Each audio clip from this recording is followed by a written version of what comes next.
Hi everybody, कैसे हैं आप लोग। उम्मीद है अच्छे होंगे और आज के लेक्चर को भी एंजॉय करेंगे। हम लोग जैसा कि मैंने आपको बोला कि सिविल प्रोसीजर कोड का अभी ये सीरीज चल रहा है और इस सीरीज में मैं आपको सिविल प्रोसीजर कोड के ऑर्डर 1 से ऑर्डर 20 तक के प्रोविजंस को बताऊंगा डिटेल में। इससे प्रीवियस वाले लेक्चर में मैंने ऑलरेडी ऑर्डर 1 से ऑर्डर 13 तक के प्रोविजंस को मैंने बताया। इन सभी ऑर्डर्स में कही गई बातों को और जो ऑर्डर्स है और ऑर्डर का जो कोर रूल है, जिस रूल पे पूरा ऑर्डर बेस्ड है, निर्भर है, वो क्या है, वो सभी बातें मैंने आपको प्रीवियस लेक्चर में बताई है। अगर आपने मेरा प्रीवियस लेक्चर्स नहीं देखा है सिविल प्रोसीजर कोड पे, तो आपको उन सभी लेक्चर्स का लिंक, दैट मींस ऑर्डर 1 से ऑर्डर 13 तक का लिंक आपको मिल जाएगा डिस्क्रिप्शन बॉक्स में। आप उस लिंक पे क्लिक करके आप उन सभी लेक्चर्स को देखो। अगर आप किसी भी राज्य के, बार बार मैं कहता हूं, किसी भी राज्य के जुडिशियल एग्जाम का अगर आप तैयारी कर रहे हो तो आपके लिए बहुत ज्यादा महत्वपूर्ण है और खासकर उन लोगों के लिए बहुत ज्यादा बेनिफिशियल है जो अभी लॉ बिगिनर है, जो जिन्होंने अभी लॉ की पढ़ाई शुरू ही करी है। क्योंकि सिविल प्रोसीजर कोड को समझना थोड़ा सा डिफिकल्ट है as comparison to the other law subject, लेकिन मैंने आपको सरलता से एकदम सिंपल लैंग्वेज में उन सभी ऑर्डर में कही गई जो बातें हैं मैंने आपको समझाई है। तो आप उन सभी ऑर्डर को ध्यान पूर्वक देखो, आपके माइंड में आराम से एक बार में बैठ जाएगा कंसेप्ट। लेक्चर को स्टार्ट करें उसके पहले अगर आप मेरे चैनल पे अभी तक नए हैं तो इंतजार मत कीजिए, जल्दी से जाइए, नीचे जो रेड कलर का बटन है उस पर क्लिक कीजिए, चैनल को सब्सक्राइब कीजिए, बेल आइकन दबाइए ताकि डेली लेक्चर आपको मिल सके। अगर आपको कोई समस्या है लॉ से रिलेटेड तो आप कमेंट बॉक्स में कमेंट जरूर कीजिए। तो चलिए स्टार्ट करते हैं बिना समय गवाए आज के लेक्चर को। तो हम लोग डिस्कस करेंगे आज ऑर्डर 14 पे। तो ऑर्डर 14 का हमको जिस्ट पहले समझना है। ऑर्डर 14 कह रहा है किस संबंध में, determination of issues of fact और issues of law and settlement of such issues. किन बातों पे, चाहे वो क्वेश्चन फैक्ट का हो चाहे वो क्वेश्चन लॉ का हो, किन बातों पे, किन इश्यूज को लेके पार्टी में मतभेद है और उसको डिटरमाइन कोर्ट कैसे करेगी, क्या प्रोसीजर है, इसके संबंध में अगर आपको जानकारी चाहिए तो आपको ऑर्डर 14 देखना होगा सिविल प्रोसीजर कोड का। तो आइए देखते हैं रूल 1 क्या कहता है। ऑर्डर 14 रूल 1 स्टार्ट करने से पहले हर बार की तरह मैं आपको फिर बोलूंगा कि अपने पास बेयर एक्ट या टेक्स्ट बुक जरूर रख लीजिए ताकि आपको और ज्यादा बात समझ में तरीके से आए। और मैं इसलिए बोलता हूं बार बार आपको अपने पास बेयर एक्ट या टेक्स्ट बुक रखने के लिए, ताकि आपको भी समझ में आए कि कैसे बेयर एक्ट को पढ़ना होता है और कैसे टेक्स्ट बुक को पढ़ना होता है। लैंग्वेज आपको खुद ब खुद समझ में आने लगेगी। तो देखिए पॉइंट पे आते हैं। रूल 1 कहता है फ्रेमिंग ऑफ इश्यूज। इश्यूज को फ्रेम करने के संबंध में है प्रावधान रूल 1 में। तो सबसे पहला पॉइंट है रूल 1 को लेके कि चलो इश्यूज को तो फ्रेम करेंगे। इश्यूज मींस टू से जिस बात को लेके पार्टीज के बीच में डिस्प्यूट है हम फ्रेम करेंगे, लेकिन पहले तो हमको यह समझना है कि इश्यूज जो है, जो डिस्प्यूट है पार्टीज में, वो अराइज कब होता है। तो देखिए क्या कहता है, होता है जब when material proposition of law or fact is affirmed by the one party and denied by the other। एकदम ध्यान से समझो बात को। पहला सवाल है कि इश्यूज कब अराइज होता है, कब हम कहेंगे कि दो पार्टी के बीच में मतभेद है, डिस्प्यूट है। तो इसका जवाब है जब मटेरियल प्रोपोजिशन, चाहे वो फैक्ट का हो या लॉ का हो, अब उस मटेरियल प्रोपोजिशन को एक पार्टी अफर्म करे और दूसरा पार्टी अफर्म ना करे या डिनाई करे। तो अब यहां पे हमको समझना है कि मटेरियल प्रोपोजिशन क्या क्या होता है। तो अब आगे जैसे बढ़िएगा तो मटेरियल प्रोपोजिशन के बारे में समझिए। तो मटेरियल प्रोपोजिशन उस प्रोपोजिशन को कहते हैं जिस प्रोपोजिशन को प्लेंटिफ अपने फेवर में रखता है ताकि वो अपने मुकदमा करने के अधिकार को प्रिजर्व कर सके। वही मटेरियल प्रोपोजिशन उस प्रोपोजिशन को कहेंगे डिफेंडेंट को लेके, जिस प्रोपोजिशन को डिफेंडेंट स्टैब्लिश करता है ताकि वो अपना डिफेंस ले सके या उसको जो राइट है डिफेंस का वो प्रिजर्व कर सके। अब इसको थोड़ा सा इलोबोरेट करते हैं और उसको कॉम्प्लेक्स करते हैं और सिंपल तरीके से समझते हैं एग्जाम्पल के माध्यम से। अगर एक पार्टी प्लेंटिफ है और एक पार्टी डिफेंडेंट है, अब यहां पे प्लेंटिफ को डिस्पोजेस किया गया है उसके इमूवेबल प्रॉपर्टी से डिफेंडेंट के द्वारा। तो यहां पे हमको पहले यह समझना है कि इशू क्या होगा। तो प्लेंटिफ अगर कोर्ट जाता है तो किस बात के लिए कोर्ट जाएगा? इस बात के लिए कि उसके पोजीशन को फिर से प्रिजर्व किया जा सके, जो उसका है इमूवेबल प्रॉपर्टी को लेके, मतलब इमूवेबल प्रॉपर्टी उसको फिर से वापस किया जाए, कोर्ट ऐसा निर्देश दे, इसलिए कोर्ट वो जाएगा। और अब यहां पे डिफेंडेंट इस केस में क्या कहेगा कि मैंने लॉफुली प्लेंटिफ को डिस्पोजेस किया है, मैंने गैर कानूनी तरीके से प्लेंटिफ को उसकी प्रॉपर्टी से नहीं हटाया है। या फिर डिफेंडेंट ये भी कह सकता है कि वो प्रॉपर्टी प्लेंटिफ का था ही नहीं, वो रॉन्गफुल पोजीशन में था। तो यहां पे अब आपको यह देखना है कि पोजीशन को लेके प्लेंटिफ और डिफेंडेंट दोनों में मतभेद हो गया, डिस्प्यूट राइज हो चुका है। तो ये जो मतभेद है पोजीशन को लेके, इसको ही हम कहते हैं मटेरियल प्रोपोजिशन। अब यहां जो मटेरियल प्रोपोजिशन है वो है फैक्ट का, जबकि मटेरियल प्रोपोजिशन लॉ का भी होता है, फैक्ट का भी होता है। मैंने आपको फैक्ट के दृष्टिकोण से समझाया मटेरियल प्रोपोजिशन। एक पार्टी अफर्म कर रहा है, दूसरा पार्टी डिनाई कर रहा है। तो मटेरियल प्रोपोजिशन क्या होता है ये हम लोगों ने समझा, और इशू कब अराइज होता है ये भी हम लोगों ने समझा कि जब एक पार्टी अफर्म करे और दूसरा पार्टी उसको डिनाई करे। अब आगे बढ़िए, क्योंकि रूल 1 में बहुत इंपॉर्टेंट पॉइंट्स है, मैं वहीं आगे नहीं निकल जाना चाहता हूं, क्योंकि मेरा जो उद्देश्य है लेक्चर का वो यह है कि मैं आपको हर एक रिलेवेंट पॉइंट, हर एक महत्वपूर्ण जानकारी जुडिशियल पॉइंट ऑफ व्यू से दे सकूं, ताकि आपका जो एग्जाम है अच्छे से जाए और आप कॉन्सेप्ट को अच्छे से समझो। इसलिए मैं इस लेक्चर में ऑर्डर 14 का सिर्फ एक ही रूल पे डिस्कस कर रहा हूं, ताकि वो रूल बहुत इंपॉर्टेंट है। किसी भी ऑर्डर का पहला रूल देखो आप, बहुत इंपॉर्टेंट होता है, क्योंकि पहला रूल से ही दूसरा रूल कनेक्ट होता है और तीसरा रूल दूसरा रूल से कनेक्ट होता है। इस तरीके से चेन बनता है। पहला रूल अगर आपको किसी भी ऑर्डर का क्लियर होता है अच्छे से, तो आपको उस ऑर्डर को समझने में कोई परेशानी नहीं होगी। और अगर आपने मुझे अभी तक इंस्टा पे फॉलो नहीं किया है तो आपको उसका लिंक डिस्क्रिप्शन में मिलेगा, आप मुझे पर्सनल क्वेरी के लिए वहां आप मुझे फॉलो कर सकते हो। अगर आप मुझे फेसबुक पेज पे फॉलो करना चाहते हो तो उसका भी लिंक आपको डिस्क्रिप्शन में मिलेगा, आप मुझे फेसबुक पेज पे भी फॉलो कर सकते हो।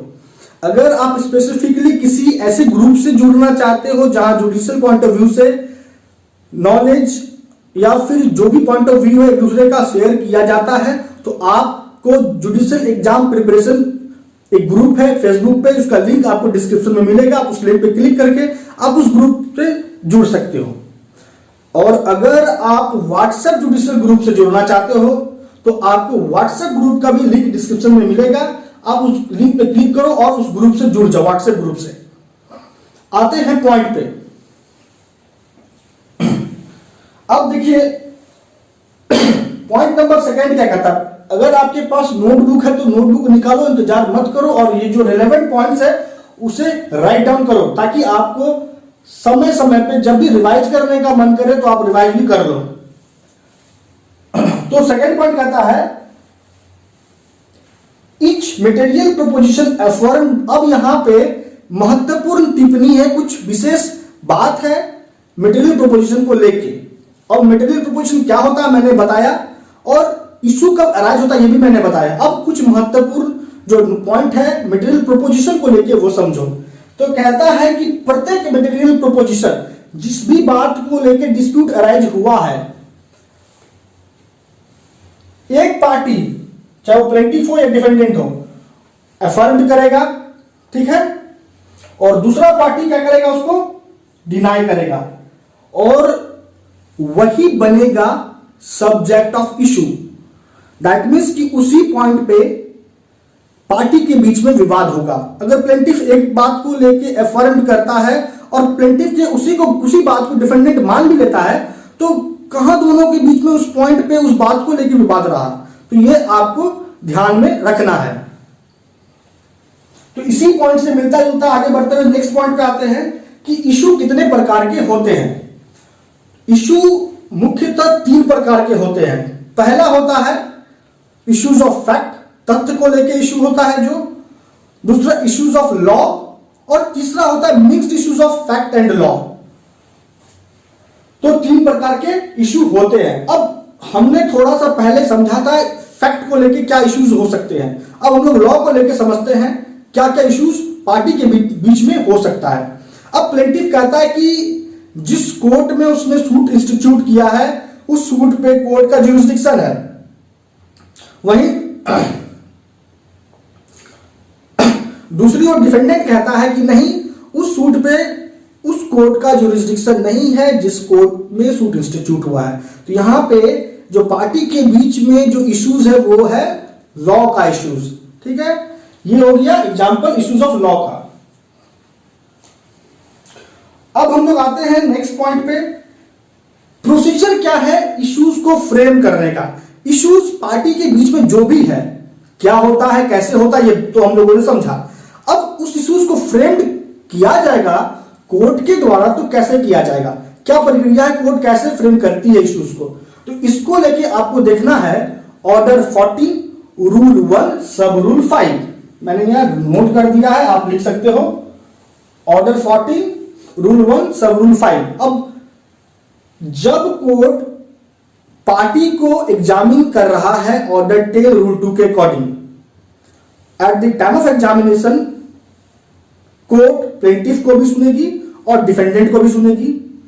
प्लेंटिफ ने जो प्लेंट फाइल किया है, डिफेंडेंट ने जो WS फाइल किया है, दैट इज रिटन स्टेटमेंट जो फाइल किया है, उन दोनों को देखने के बाद, उन दोनों को एग्जामिन करने के बाद, प्लेंट और रिटन स्टेटमेंट को, प्लेंटिफ और डिफेंडेंट को सुनने के बाद,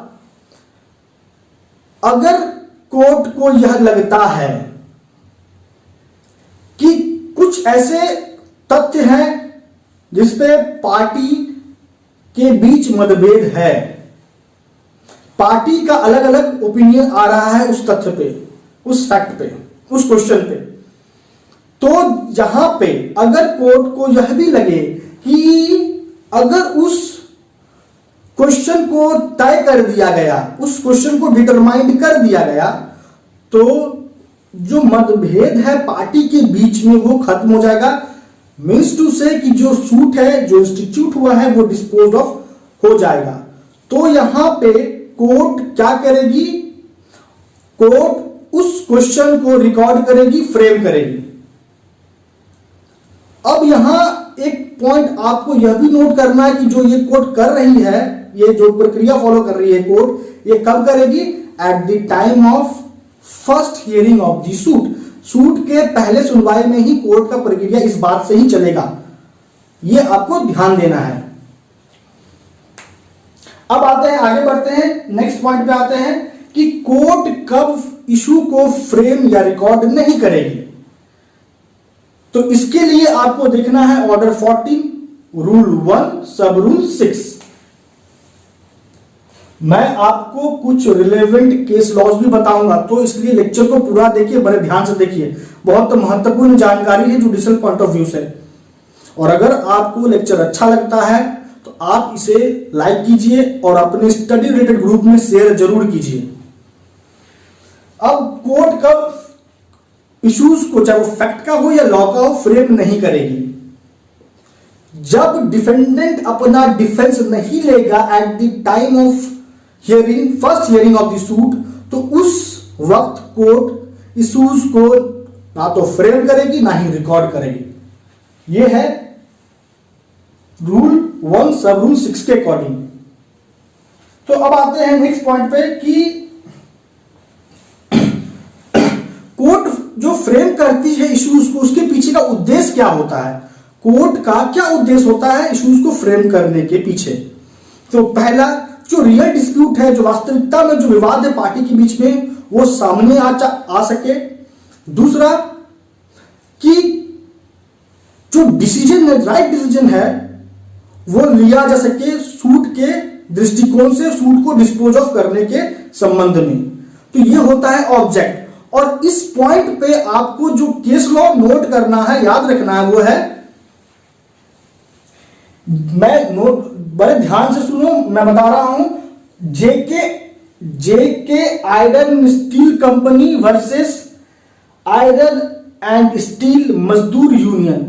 फिर से रिपीट करता हूं, आपको यहां दिख भी रहा है, आप नोट करो। JK iron and steel company versus iron and steel मजदूर यूनियन का केस था ऑब्जेक्ट के पर्सपेक्टिव पे। और यहां ऑब्जेक्ट किस बात का? फ्रेमिंग ऑफ इश्यूज का। अब आइए नेक्स्ट पॉइंट पे। कोर्ट ने इश्यूज के फ्रेमिंग के महत्व को भी बताया कि इश्यूज का फ्रेम होना कोर्ट के द्वारा क्यों आवश्यक है।